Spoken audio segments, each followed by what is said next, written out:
चार संप्रदाय विद्युत ट्रांसफॉर्म के समीप से होकर गौरा नगर कॉलोनी को जाने वाले रास्ते पर हो रहे अतिक्रमण से अगर जल्द ही निजात नहीं दिलाई गई तो कॉलोनीवासी एकजुट होकर मतदान का बहिष्कार करेंगे, जिसके लिए कॉलोनीवासियों ने प्रशासन को 3 दिन का अल्टीमेटम दिया है, जिसे लेकर एक बैठक शुक्रवार को मौनी बाबा बगीची हनुमान मंदिर में संत रामस्वरूप ब्रह्मचारी की अध्यक्षता में आयोजित हुई, जिसमें सभी ने एकजुट होकर विरोध दर्ज कराते हुए कहा कि वृंदावन की सबसे बड़ी कॉलोनी गौरांगा को माना जाता है, लेकिन वर्तमान में कॉलोनी की गलियां विकास के नाम पर अतिक्रमण का शिकार होकर सक्रिय होती जा रही है, जिसके कारण गलियों में छोटे चौपहिया वाहनों के प्रवेश में काफ़ी परेशानियों का सामना करना पड़ता है।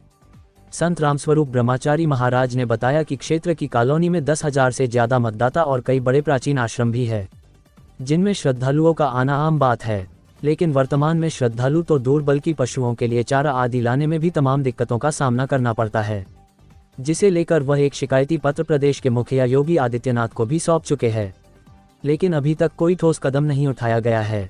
इसलिए उन्होंने इस बार प्रशासन को चुनौती दी है कि या तो 3 दिन के अंदर प्रशासन व्याप्त समस्या का संज्ञान ले, नहीं तो क्षेत्रीय जनता एकजुट होकर होने वाले मतदानों का बहिष्कार करेगी, जिसका जिम्मेदार शासन प्रशासन स्वयं होगा। इससे पूर्व कॉलोनी वासियों ने प्रदर्शन कर विरोध दर्ज कराया।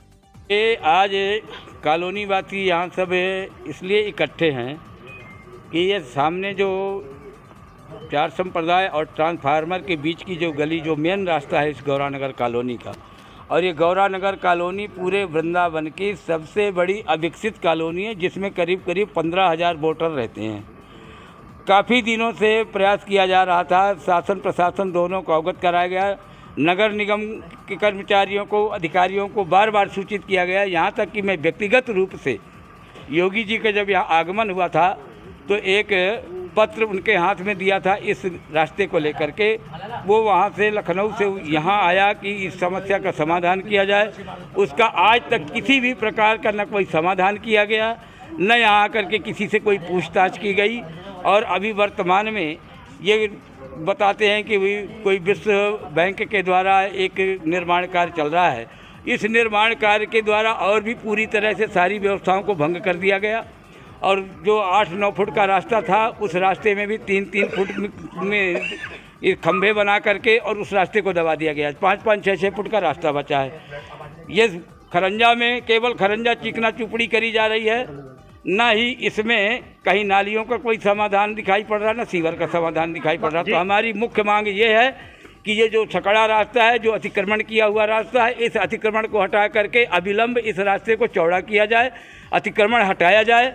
अगर नगर निगम या विकास प्राधिकरण या जो संबंधित प्रशासन के लोग हैं अगर इसको नहीं सुनते हैं तो ये कॉलोनी वासी आगे आने वाले नगर निगम के स्थानीय चुनावों का बहिष्कार करेंगे। और इसके लिए हम मात्र 3 दिन का समय देते हैं। 3 दिन के बाद में हम लोग यहाँ इकट्ठा होकर के बैठेंगे और पूरी तरह से एकजुट होकर के निर्णय लेंगे कि आगे आने वाले भविष्य में कॉलोनी वासी कोई भी यहाँ की मतदान की प्रक्रिया में हिस्सेदार नहीं होगा, हिस्सा नहीं लेगा, और पूर्ण रूपेण मताधिकारों का भी अपने हम एक प्रकार से परित्याग करेंगे और प्रशासन के मत्थे पर इस मताधिकार ले जाके पटक देंगे। नगर निगम इतना अपने आप मनमानी रवैये पे आ रहा है। यहाँ पर जो स्थानीय स्तर के कर्मचारी चाहे पटवारी आदि हैं, ये केवल भूमाफियाओं से साठगांठ करके और उनके साथ ज़मीनों में शेयर और दलाली कर रहे हैं। और यहाँ का जो स्थानीय पटवारी है वो तो इतना निकम्मा है कि वो यहाँ के जितने भूमाफिया हैं उनके साथ में बैठ करके और अपने आप को शेयर होल्डर बना करके उनके साथ ज़मीनों का धंधा कर रहा है। कई बार कंप्लेंट की गई है,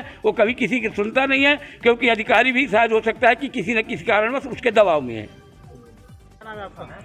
महंत श्री ये रश्मेदार जी, तो मैं राधा गिरधारी मंदिर में रहता हूँ और महंत हूँ। वहाँ पर हमारे गौशाला के लिए भूस वगैरह और वाहन निकलने में बहुत दिक्कतें आती है, जो हमारे महंत श्री राम शब्दर जी बताए। तो इसलिए हम ये मांग करते हैं कि रोड की सुव्यवस्था हो जाए, अन्यथा हम आंदोलन करने के लिए तैयार रहेंगे।